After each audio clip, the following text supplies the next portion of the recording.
Haleluya, berjumpa kembali dengan saya, Pendeta Kimson Sianturi, ingin melayani saudara dalam menyampaikan kebenaran firman Tuhan yang ingin saya bagikan hari ini.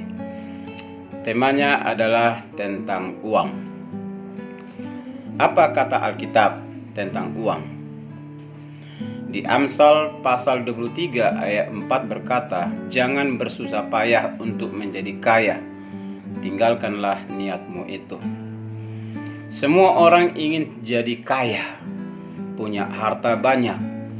Karena dengan harta yang banyak, dia bisa memuaskan segala keinginannya, hasratnya, kehendaknya, kalau uang sudah tersedia. Tetapi Amsal berkata, jangan bersusah payah untuk menjadi kaya. Ada apa dengan orang kaya? Apa salahnya jadi orang kaya? Kaya, kita punya kesempatan sebenarnya untuk membagikan uang kita kepada orang lain, atau membantu gereja, atau membantu penginjilan. Apa salahnya kalau kita menjadi kaya? Saya mengatakan kaya itu boleh saja, asal sesuai dengan jalurnya. Tetapi kalau dibangun pemahaman untuk menjadi kaya, berarti ada unsur keinginan yang kuat dengan menghalalkan segala cara, segala jalan, segala metode-metode yang menurut dia itu dapat menerobos, walaupun itu melanggar firman Allah, walaupun itu tidak benar, walaupun itu menjadi dosa, tetapi dilabrak karena ada satu keinginan untuk menjadi kaya. Di dalam 1 Timotius pasal 6 ayat 9 sampai 10 berkata, "Tetapi mereka yang ingin kaya terjatuh ke dalam pencobaan, ke dalam jerat dan ke dalam berbagai-bagai nafsu yang hampa dan mencelakakan, yang menenggelamkan manusia ke dalam keruntuhan dan kebinasaan. Karena akar segala kejahatan ialah cinta uang. Sebab oleh memburu uanglah beberapa orang telah menyimpang dari iman dan menyiksa dirinya dengan berbagai-bagai duka." Kalau kita mendengar ayat ini, banyak orang Kristen tidak senang, kupingnya panas, saudaraku. Karena jauh di lubuk hati yang paling dalam, setiap manusia ingin jadi kaya. Tetapi mereka yang ingin kaya, ada kalimat ingin kaya, karena keinginan itu begitu kuat sehingga lampu merah ditabrak. Segala rintangan dihalalkan. Itu masalahnya, saudaraku. Bahkan kita bisa mengubah apa yang kita lakukan itu menjadi seperti kebaikan. Kita akan mencari sejuta alasan untuk mendukung kita bahwa yang kita lakukan itu adalah benar dan tidak dosa. Jerat-jerat yang seperti inilah yang ditakutkan, sehingga Allah sangat tahu siapa itu manusia. Sehingga keinginan kaya ini akan membawa manusia jatuh ke dalam pencobaan. Bahkan Alkitab mencatat masuk ke dalam jerat-jerat berbagai-bagai nafsu hampa yang mencelakakan. Dan kalau ini terjadi akan membuat seseorang akan jauh dari Tuhan, bahkan bisa hilang dari kemuliaan Allah. Itu sebabnya kalau kita sebagai anak-anak Tuhan harus memiliki sebuah sikap bagaimana kita memandang uang. Uang bukanlah segalanya. Kita tahu uang kita butuhkan setiap hari. Uang itu sangat kita perlukan untuk memenuhi kebutuhan kita, untuk kita pakai, membeli, kita gunakan untuk keperluan-keperluan kita. Tetapi kita juga harus bisa melihat mana yang menjadi bagian kebutuhan, tetapi mana juga yang bagian keinginan. Kadangkala dia saru, saudaraku. Tetapi bagi orang yang sungguh-sungguh memahami tentang fungsi uang, maka dia bisa mendefinisikan. Dia akan membuat aturan-aturan dalam hidupnya bahwa ini kebutuhan saya dan ini keinginan saya. Itu sebab, saudaraku, kalau ingin engkau jadi kaya, ada keinginan yang kaya dalam dirimu, maka sebenarnya tinggalkanlah niatmu itu. Kata Amsal 23 ayat 4. Tinggalkan niatmu itu. Kalau mau jadi kaya, jangan hanya sekedar niat, tetapi harus ada perjuangan mulai dari bawah. Jalanmu harus lurus. Bisnismu tidak boleh menipu, tidak boleh merugikan orang lain, tetapi menguntungkan dirimu. Itu tidak boleh. Itu sebabnya karena akar segala kejahatan ialah cinta uang. Sebab oleh memburu uanglah beberapa orang telah menyimpang dari iman, menyiksa diri dengan berbagai-bagai duka, saudaraku.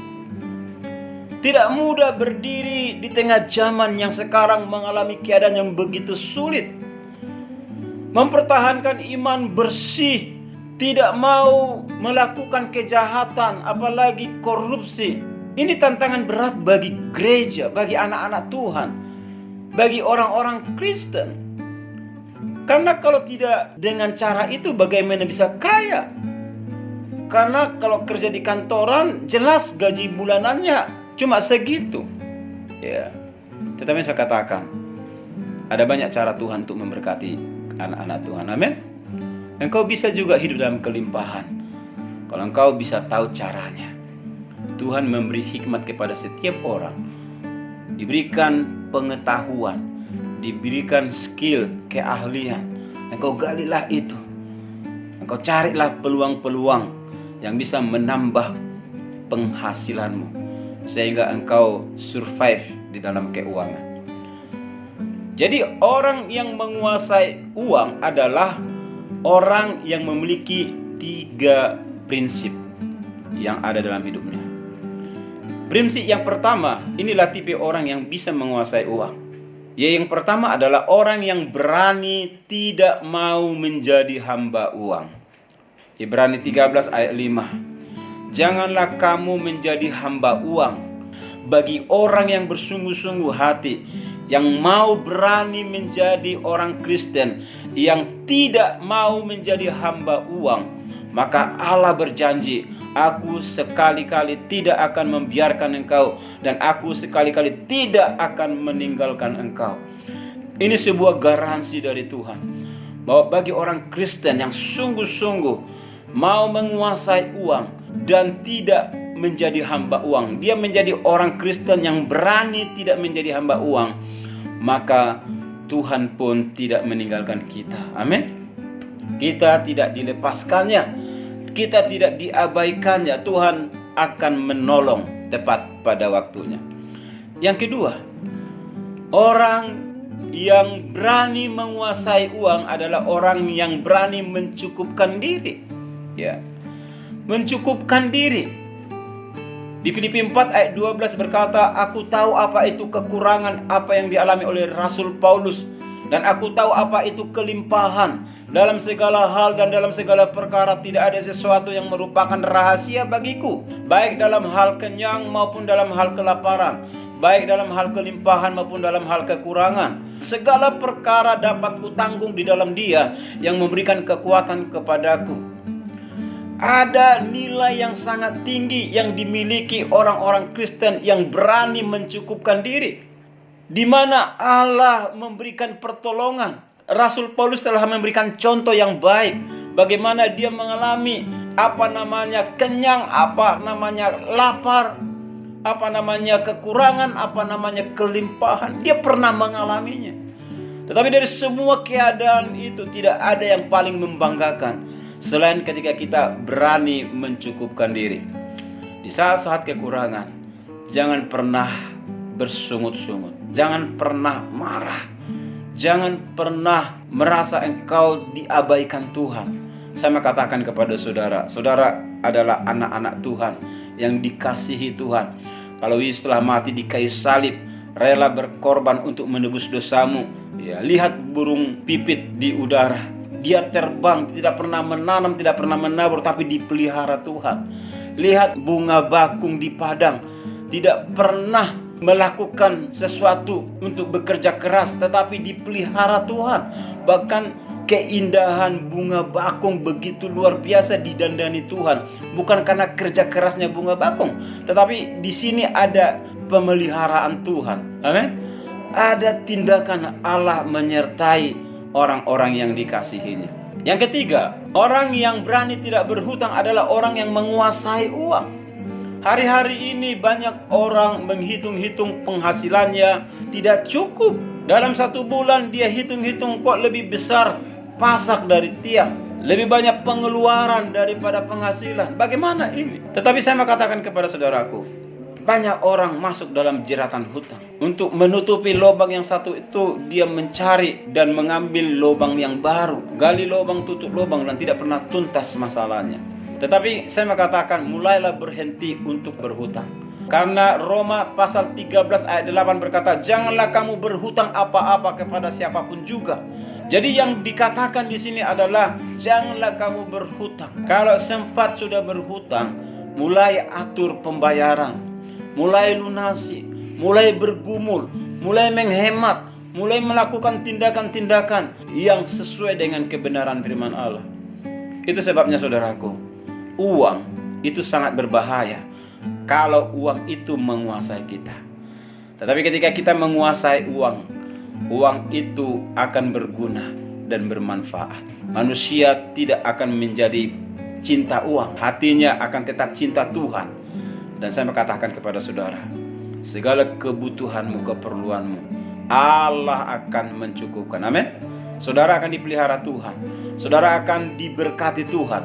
Kalau setiap nilai-nilai kebenaran firman Allah itu bisa kita lakukan. Yang secara khusus hari ini, Alkitab berbicara tentang uang. Engkau kuasai uang, engkau kendalikan uang. Jangan uang yang mengendalikan hidup saudara. Kalau uang mengendalikan hidup saudara, saudara akan rusak. Saudara akan jatuh tergeletak. Saudara akan celaka. Saudara akan kehilangan arah hidupmu yang benar. Tetapi ketika uang itu engkau kendalikan, maka uang itu akan mendatangkan damai sejahtera. Dan lewat uang, saudara bisa memuliakan Tuhan. Membagi uang, memberi uang untuk pekerjaan Tuhan, itu baik. Tetapi pastikan sumber keuangan saudara dari sumber yang bersih. Bukan dari air yang keruh, tetapi dari sumber yang jernih. Bukan karena merampok, bukan karena korupsi, tetapi murni karena hasil kerja keras saudara. Kiranya firman Tuhan ini memberkati. Shalom, Tuhan Yesus